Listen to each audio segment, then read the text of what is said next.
If I were to rank all the colors by how exciting they are to paint, colors like green and red would be at the top, and gray would be absolutely at the bottom. And I don't think I'm alone in that opinion. I can feel the naysayers sprinting to the comments right now. But if you're like me and you're not a color hipster, how can I make gray more interesting? Ha! Not a hipster, you kidding me? Shut up. Today we're gonna try to make gray a little bit more interesting with some help from our friends, Wizards of the Coast. Now the way I make gray interesting is the same way that I make all neutral colors fun to paint, by making them less neutral. Add a little interest in the form of some color to the shadows and the highlights of that neutral tone, and suddenly they come to life. But maybe we can do more. When I was in Germany getting coached by a famous Golden Demon winning painter, he taught me about chromatic grays, a gray mixed from cyan, magenta, and yellow, as opposed to a gray mixed from white and black, a neutral gray. The benefit of this fancy gray is that when mixed with other colors, it doesn't desaturate them quickly. It's more subtle than neutral gray.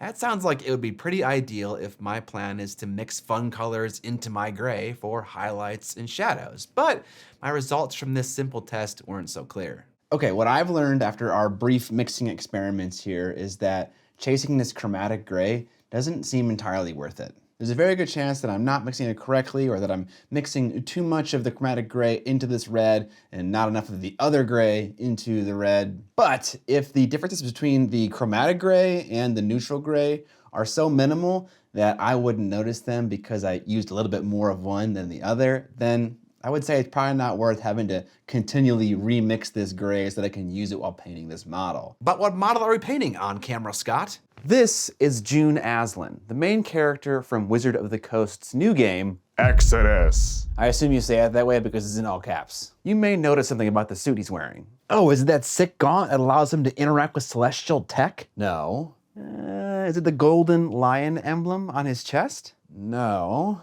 Is it the 5 o'clock shadow? Bro, his suit is entirely gray. Oh. Did you miss the intro? I mean, you were talking forever about, Never mind. Since this is a character for a yet unreleased video game, there isn't really a miniature that exists for it. Until now. I messaged my buddy Jordan from Skullforge Studios to sculpt me up my very own 32mm June. Skullforge has all sorts of awesome sci-fi STLs for you to print out and paint, so check them out if you're interested in that. If you want to learn more about the world of Exodus, check out the Rise of June Aslan trailer, links down in the description below. Exodus is a AAA sci-fi RPG from Archetype Entertainment, starring Matthew McConaughey. You take on the role of the character we're painting today, June, a young salvager whose hidden lineage connects him to a revered traveler dynasty. As a traveler, June embarks on dangerous interstellar missions to recover celestial remnants, alien technology that may be key in humanity's survival. It took me and Jordan a few rounds for us to hammer out the character correctly. June has a lot of detail across his suit, and for a model to be paintable at 32mm, some of that detail has to be left behind and others needs to be simplified. Eventually, we did get there, however, and after a quick test to see which size was right, I was ready to paint some gray. With the model primed and on a painting handle, I got started with my colorful undercoat. I have this lovely, rich, and dark purple color from Chimera, so I thought I'd give that a base coat. But apparently it was a little bit too dark because it looked just like black. I added in some white ink and gave it another base coat, and now some of the color is coming through. I then took a lighter, warmer purple and painted the top 30% of the model. I'm not trying to highlight with the airbrush here. I want this color to get into all the nooks and crannies, so I made sure the airbrush is shooting perpendicular to the model. Okay, simple, colorful undercoat complete. Before we move on to slapping down some gray, let's do a quick test. I know I want to use yellow and purple to spice up the gray, and because those are complementary colors, I may be able to simply mix gray from those two. And I have a few different options to try out. Despite that, however, I was only ever able to achieve brown. According to my brief internet research, this can happen when the two paints you're using aren't exact complements of one another, which can happen because there are all sorts of different yellow and purple pigments. And the further from complements they are, the further from gray the mix will be. For this model, I'll just stick with normal gray. I mixed a darker gray with the same violet color that we started with and began to paint some of the armor panels. June's suit seems to be broken up with two grays, a darker gray for the armor-like elements and a lighter gray for what seems like an undersuit. While base coating, I'm making sure to leave behind my purple undercoat in the recesses, of which there are many. This is why I wanted to have a transition from dark to light purple in the shadows themselves, because I knew you'd see them all along the Mini from head to toe. I painted the lighter gray cloth and also made sure to mix some of that purple in as well. I actually started a little bit too bright and had to backpedal a bit. I need to make sure I save some headroom for adding highlights. If I start too bright, I may end somewhere closer to white than gray. Here's the model broken up with the 2 shades of gray, and it's looking good so far, but other than in the recesses, the purple isn't too obvious, so let's pump it up. Pump up the jams, pump them up. With my airbrush and a super diluted purple ink, I strategically start blasting. Add a subtle purple shadow on the underside of his butt, his lower back, below his calves, and also toward the bottom of some of the larger armor segments to get some more dramatic blends across them. There was a tiny bit of overspray to fix up before moving on, but it wasn't a big deal at all. Now that the purple is popping, I start to add my first layer of highlights to both light and dark gray. For this, I'm simply using the paint out of the bottle with no purple mixed in.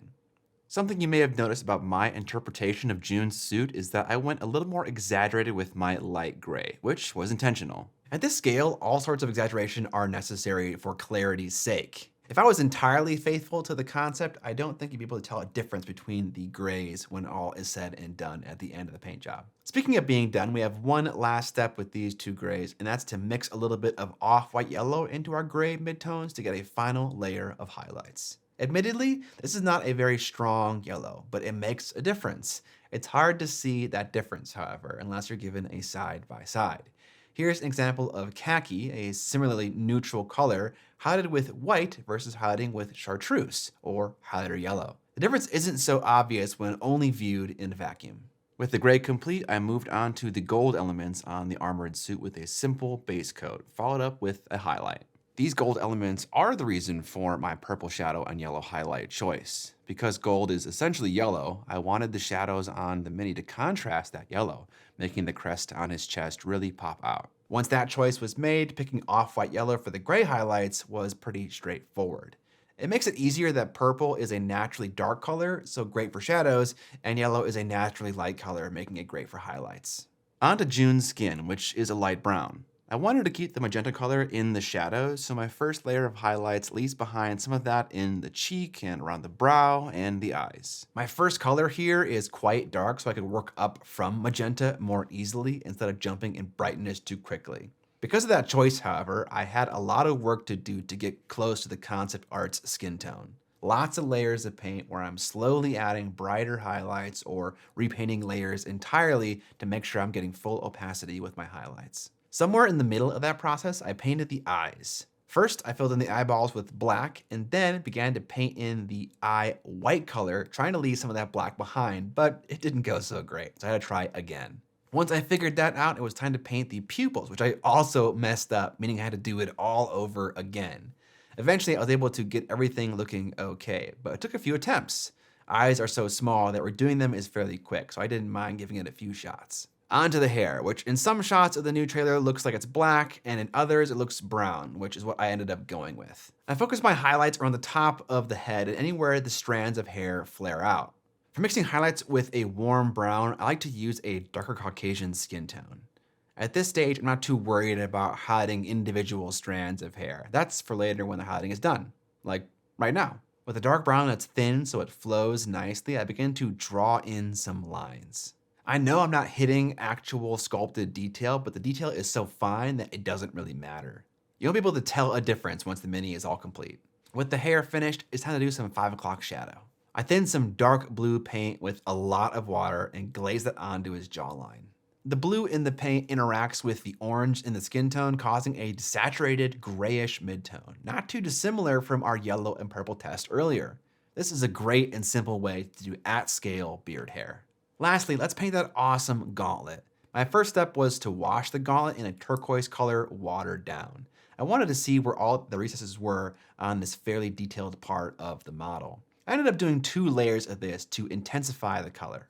Then with a black, I painted all the raised details. This took a bit of time going back and forth with turquoise and black to make sure everything was reading correctly. I also mixed some white into the turquoise to get a few spots of more intense brightness to give it the impression that it was glowing. Lastly, for the base, there was a shot from the trailer that showed some ground with cool runic carvings, and I was inspired by that. So I took one of my bases and some 2-part epoxy putty and put a layer on top. With some water and a flat surface, I flattened that putty out. Then, with a piece of bark, I pressed the texture into the still soft putty. I'm going for a slate rock look without using actual slate. The reason for not using actual slate is so I can carve some runes. With some knives, I cut some straight and curved lines and widened those lines with a file. Then, I could paint the floor to look like stone from the trailer, which I wanted to feel ancient. Using tiny little bits of plant matter and also some dirty down moss helped me achieve that look. Finally, we can attach June to his base and our hobby trip into the world of Exodus is complete.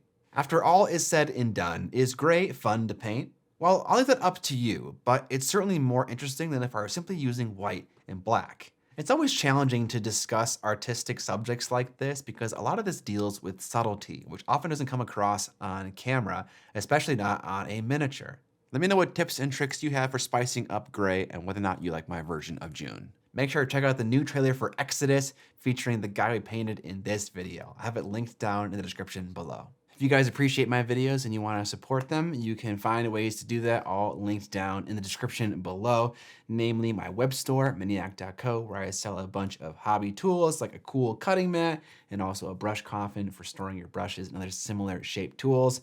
I also sell miniatures on that website and masterclass courses that go along with those miniatures that teach you not only how to paint the figure, but also all the skills required to paint the figure. They are a fully comprehensive course. No searching around on the internet for any descriptions. You can also support me monthly on Patreon and get several rewards like access to my Discord server, which also gets you access to a bunch of other cool things like participating in a quarterly theme that gets you points on a leaderboard to see who the best mini painter is, but also early release videos and access to a monthly group, etc. Lastly, you can buy the hobby tools that I recommend with my affiliate links down in the description. Subscribe and die! And most importantly, don't forget to